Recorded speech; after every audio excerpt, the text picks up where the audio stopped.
안전빵빵. 안전빵빵 대길입니다. 자야. 자, 네. 자, 그러면 우리가 오늘 순서 첫 번째 저희들이 시작하도록 하겠습니다. 시작하겠습니다. 네. 문 지지율 폭락, 더불어민주당도 폭락. 자, 취재 시작하겠습니다. 네. 어저께 이제 안형환 선수가 이 TV에서 나와서 반갑다고 하셨는데요. 종편에 자주 나오세요. 저희도 웬만한 종편, 이상한 종편 아니고는 나가려고 그러는데 별로 이렇게 오퍼가 많지가 않아요. 왜냐면 저는 안 선수는 또 모르는데 저는 이렇게 좀 찍힌 사람이에요. 굉장히. 저도 마찬가지입니다. 그래가지고 네. 여러분들이 이렇게 종편에 왜 그렇게 안 나오냐 하는데 저는 처음에 텔레비전에 나오는 게 좀 싫었거든요. 근데 이제는 마음을 고쳐보고 부르면 나가겠다고 하는데 안 부르네요. 불편하겠지요. 네. 네, 종편도. 자, 불편한 진실입니다. 우리 네. 둘이. 자, 그러면은요. 김혜근 님이 한국당 의원 비리 폭로할 자료 수집하고 있을 겁니다. 저는 맞다고 봅니다. 네. 자, 그래서 오늘 이 네 번째로 김학의로 황교안 잡는다고 네. 해서 그 문제를 저희가 아주 열심히 파헤쳐 보도록 하겠습니다. 자, 첫 번째 주제. 네. 네. 문재인 대통령의 지지율이 취미호 최저로 빠졌습니다. 네. 그리고 잘 못한다가 이제 50%를 그렇습니다. 넘었었습니다. 네. 이것도 가장 높은 수치지요. 네. 근데 빠질 수밖에 없지요. 당연하죠. 그럼요. 그리고 여기 네. 오시는 우리 청취자님 보면은 여기 문재인 대통령 지지하는 분 손 좀 들어보세요.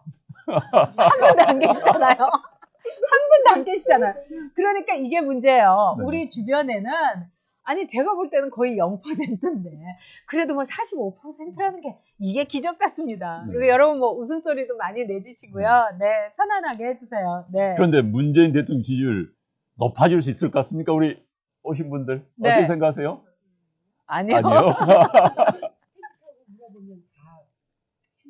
네, 택시 타고 물어보면. 네. 역시 그렇습니다. 택시가 정말 그 바로미터인데 네. 정 선생님께서 말씀하신 대로 지금 정말 다 택시 타시면은 저는 사실 택시를 요새 못 타요. 다 지하철로만 다니는데 요금도 비싸고 근데 그만큼 택시 기사들도 아니다 그럼요. 이렇게 얘기를 하는 네. 거죠. 네.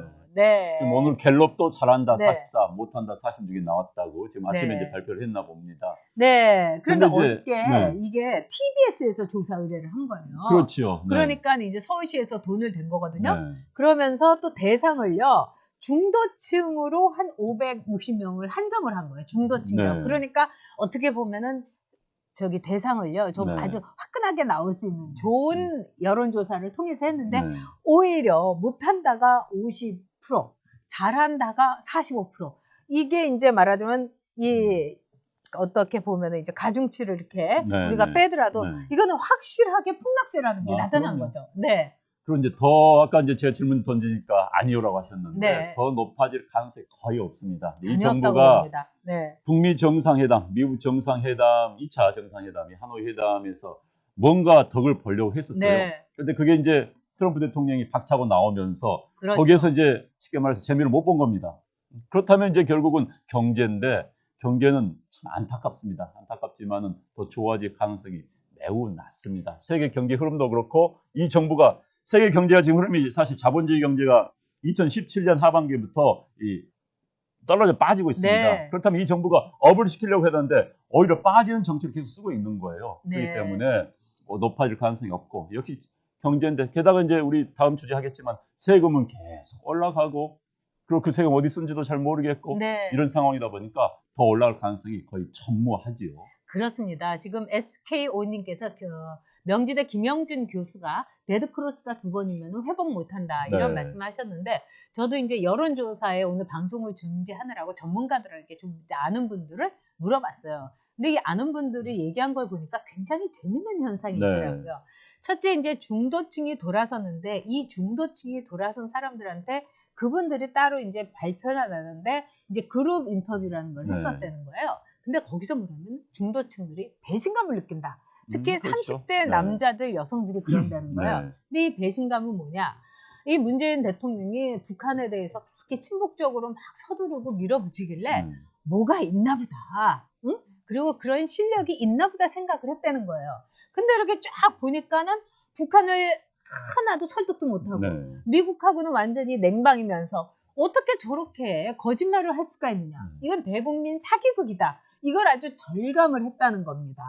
그럼요. 네. 특히 이제 게다가 이 경제 정책 뭔가 잘 될 것처럼 이야기를 네. 했습니다. 뭐 소득주도 성장하면 잘 될 것처럼 이야기했는데 성과가 없는 거예요. 그렇죠. 작년만 하더라도 네. 그래 자꾸 전 정부 핑계를 댄 거 아닙니까? 네. 전 정부 때 했기 때문에 우리가 어쩔 수 없다 했는데 이제는 핑계댈 거리가 없어진 겁니다. 게다가요. 지금 이제 보수 유권자들이 이제 자기들 색깔을 드러내기 시작한 겁니다. 네. 지금 오늘 또 어느 신문 보도 보니까는 자기들의 이념적 지향을 2017년도에 조사해 보면은 보수라고 했던 분이 네. 20% 초반이었어요. 그런데 그분들 지금 30% 초반으로 치고 죄송합니다. 올라온 겁니다. 그런데 그 당시에 진보라고 했던 분들이 40%였다가 지금 30%로 추락한 거예요. 왜냐하면 이제 이 상황에서 본인들의 이념적 지향점을 노골적으로 까놓고 이야기하기 시작한 겁니다. 그러니까 이제 과거에는요, 여론조사 보면은 이야기를 안 했어요. 네. 보수 이런 분들이 왜냐 괜히 내 보수라고 하면은 뭔가 바보 같고 네. 또 뭔가 조사를 당할 것 같고. 근데 이제는 이제 공개적으로 이야기하기 시작한 거죠. 네. 그런데 이 법물은 막을 수가 없는 겁니다. 그렇습니다. 그래서 아까 이제 월터 제이님께서도 말해 주셨는데요. 스카이 대학을 나온 사람들의 말하자면 취직률이 65%밖에 안 된다는 네. 거는 정말 나쁜 거다 하는데요.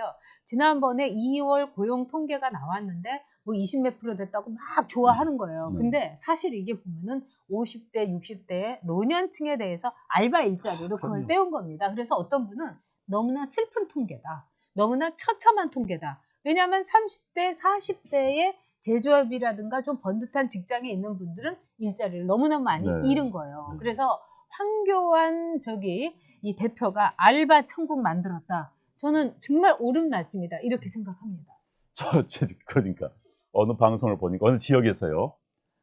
이 이제 민속 소리, 네. 다듬이 소리를 네네. 내겠다고 하면서 그거 내는 할머니 할아버지의 알바를 구한 거예요. 네. 공무원도 깝깝해 사실 그 녹음했던 거 틀어 좀 되는데 그거 때리고 있는 겁니다. 돈 주기 위해서. 참 코미디 같은 일이 21세기 대한민국에서 지금 펼쳐지고 있습니다. 지금. 네, 그렇습니다. 그 다음에 또 이번에 나온 거는 30대 여성들이 완전히 돌아섰어요. 네. 이게 미세먼지 때문에 사람이 먼지다라는 우리의 이제 네, 맞습니다. 말이 다 나올 정도인데 30대 여성들이 정말 열렬한 문재인 대통령 지지자였어요. 네. 그래서 이번에도 장관들 보면은 정말 집이 세 채나 있고 꼼수로 이 탈세를 한 거나 마찬가지인 네. 절세 장관이 국토부 장관인데다가 그다음에 아들을 국적은 미국에다가 남편도 미국이고 그 식구 중에서 자기만 한국 국적이고 네. 거기다가 세금은 제대로 안 나서 무조건 냈다가 다시 세금을 내고 이런 사람이 어떻게 중소벤처부 장관을 합니까? 거기다가 김현철이라는 사람은 이루 말할 수가 없어요. 낙곰수에 뿅 간 사람을 이게 통일부 장관을 하고 이렇게 한심한데 여기에 대해서도 몇몇 이제 이 30대 여성들은 뭐라고 했느냐면은 문프님 하면은 가만히 있어요. 우리는 무조건 지지해야 돼. 네. 이런 열렬 지지층이 있는데 이런 열렬 지지층이 지금 크게 빠졌다는 겁니다. 굉장히 의미심장한 거예요. 이건 이제 돌아오지 않습니다. 왜냐하면 여자들은요 한 번 등 돌리면 다시 돌아오지 않아요. 아, 그래요? 네.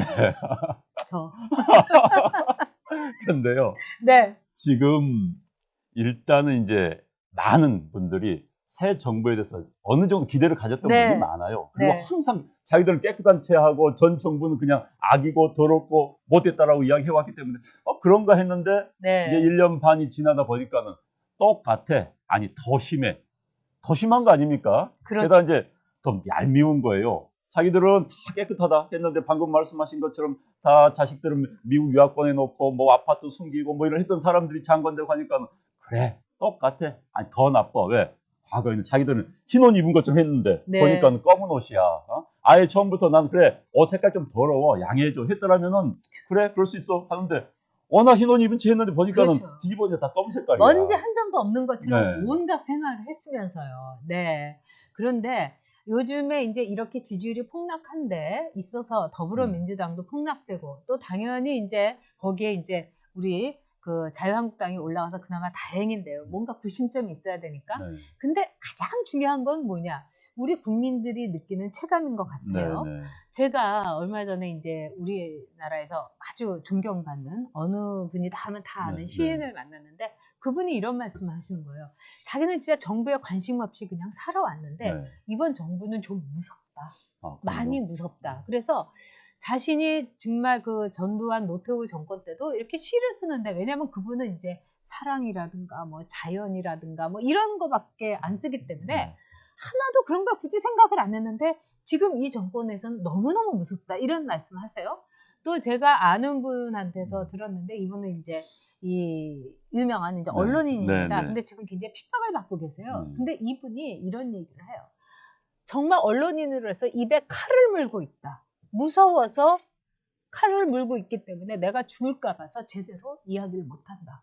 지금 이 정도로 이 정부에 대해서 공포를 느끼고 있어요. 온 국민이. 그러니까 이제 이게 좌파 공포 정치입니다. 그러니까 프랑스 혁명 직후에 있었던 그런 상황들이죠. 그런데 이제 이 사람들이 자기들은 혁명 정부로 생각하는 거예요. 그러니까 자기들은 이제 공포 정치도 그렇죠. 스스로 정당성을 부여하는 겁니다. 과거는 적폐고 이걸 제거하기 위해서 우리가 어떤 수단을 쓰더라도 정당성이 있다라는 착각 속에 빠져 있는 것이죠. 본인들이 이번 혁명 통해서 정권 획득한 거 아닙니다. 헌법적 질서에서 선거에서 획득한 것인 이 사람들이 착각에 빠지고 있는 것이죠. 그런데 마음은 혁명으로 생각하는 겁니다. 그런데 그 공포 정치도 이제 끝이 났습니다. 이 지지율 빠지기 시작하면요, 통하질 않아요. 공포는요, 실체가 드러나기 전에 겁이 날 수가 있어요. 그런데 이제 네. 실체가 드러나기 시작하면서 이제는 아닙니다. 곧 각종 이제 부패 사건들이 터지기 시작합니다. 그리고 그 다음에 이제 뭐가 나와? 검찰이 배반을 하기 시작합니다. 그렇죠. 검찰은요, 배반 잘합니다. 금방 이제 돌아섭니다. 그러기 시작하면요, 이제 공포 정치가 뭐고 누가 공포를 느낄지는 아마 여러분들 이제 곧 아시게 될 겁니다. 네. 그런 점에서 지금 여러 가지 이렇게 상황을 보면은요. 자, 이 지금 넵튠님께서 진짜 혁명 정부가 아닌데 선거로 뽑았는데 어떻게 이럴 수가 네, 있느냐 네. 했는데, 이 정부는 특징이 뭐냐면은 한마디로 대한민국을 뒤집어 엎으려고 합니다. 아, 그럼요. 그래서 주도 세력을 뒤집어 엎으려고 네. 하는 것이 뭐 정관계, 음. 이른바 권력, 또 문화, 연애, 여기까지 다 뒤집어 엎으려고 했던 그럼요. 겁니다.